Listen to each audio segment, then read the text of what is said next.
Seorang gadis menyadari ada sesuatu yang tidak beres saat dia sedang mempresentasikan makalahnya. File presentasinya telah diganti menjadi foto hitam putih seperti foto pemakaman. Setelah keluar dari gedung akademik, dia melihat namanya dituliskan di tumpukan sampah. Saat hendak pulang, dia juga mendapati roda mobilnya telah dilepas. Semua ini ternyata dilakukan oleh para mahasiswa miskin yang selama ini dia bantu. Ternyata gadis itu berasal dari keluarga kaya. 3 tahun yang lalu, saat awal masuk sekolah, sekelompok mahasiswa miskin datang kepadanya. Mereka menangis dan mengatakan bahwa makanan di kantin terlalu mahal. Bahkan mereka sampai berlutut dan memohon agar dia membantu mereka. Gadis itu akhirnya memutuskan untuk membantu dengan uang pribadinya. Dia membuka kantin murah, di mana dengan $5 mereka bisa mendapatkan 3 jenis makanan. Namun seiring waktu, mereka justru tidak menunjukkan rasa terima kasih. Mereka malah curiga bahwa makanan tersebut sudah tidak layak. Mereka menuntut agar makanan yang diberikan setara dengan makanan mahal. Mereka bahkan bertanya mengapa orang lain bisa makan ikan premium, dan mereka juga ingin hal yang sama. Gadis itu bertanya apakah mereka memahami biaya makanan tersebut, namun seorang wanita justru menuduhnya mendiskriminasi mahasiswa miskin. Mahasiswa lainnya pun ikut mendukung wanita tersebut. Saat itu, gadis itu melihat seorang pria di antara mereka. Dia bukan hanya membantu biaya hidupnya, tetapi juga membayar biaya pengobatan ibunya. Namun ketika ditanya, pria itu mengatakan bahwa semua bantuan itu diberikan secara sukarela. Bahkan dia menuduh gadis itu hanya ingin mencari nama baik.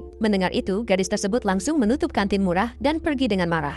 Namun saat kembali ke asrama, dia melihat pintunya penuh dengan tulisan hinaan. Wanita tadi juga mengatakan bahwa gadis itu telah mempermalukan mereka. Gadis itu kemudian menarik kembali semua hadiah yang pernah dia berikan kepada teman-teman sekamarnya. Dia mengatakan bahwa dia akan mengadakan konferensi pers untuk menjelaskan semuanya. Namun wanita tersebut menuntut agar gadis itu segera meminta maaf dan menaikkan kualitas makanan ke standar tertinggi. Jika tidak, dia akan menyebarkan masalah ini ke internet. Akhirnya hari konferensi pers tiba. Gadis itu hendak berbicara, tetapi wanita tersebut lebih dulu berbicara. Dia menuduh gadis itu sebagai orang munafik yang diam-diam mencari keuntungan. Dia mengatakan bahwa mereka hanya menginginkan keadilan. Saat itu, seorang mahasiswa pria juga maju dan menunjukkan banyak paket makanan. Dia mengklaim bahwa itu ditemukan di dapur gadis tersebut dan mengatakan bahwa kantin murah menggunakan makanan berkualitas rendah.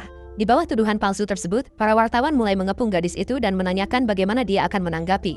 Gadis itu mengatakan bahwa dia menyadari kesalahannya. Para mahasiswa miskin mengira rencana mereka berhasil. Namun di detik berikutnya, gadis itu mengumumkan penutupan permanen kantin murah tersebut. Dia mengatakan bahwa dia tidak seharusnya memperlakukan mahasiswa miskin secara berbeda dan menyuruh mereka semua untuk makan di kantin mahal. Para mahasiswa miskin itu langsung terdiam dan kebingungan. Kalau kalian berada di posisi gadis itu, apakah kalian akan tetap membantu atau memilih berhenti? Tulis pendapatmu di komentar ya.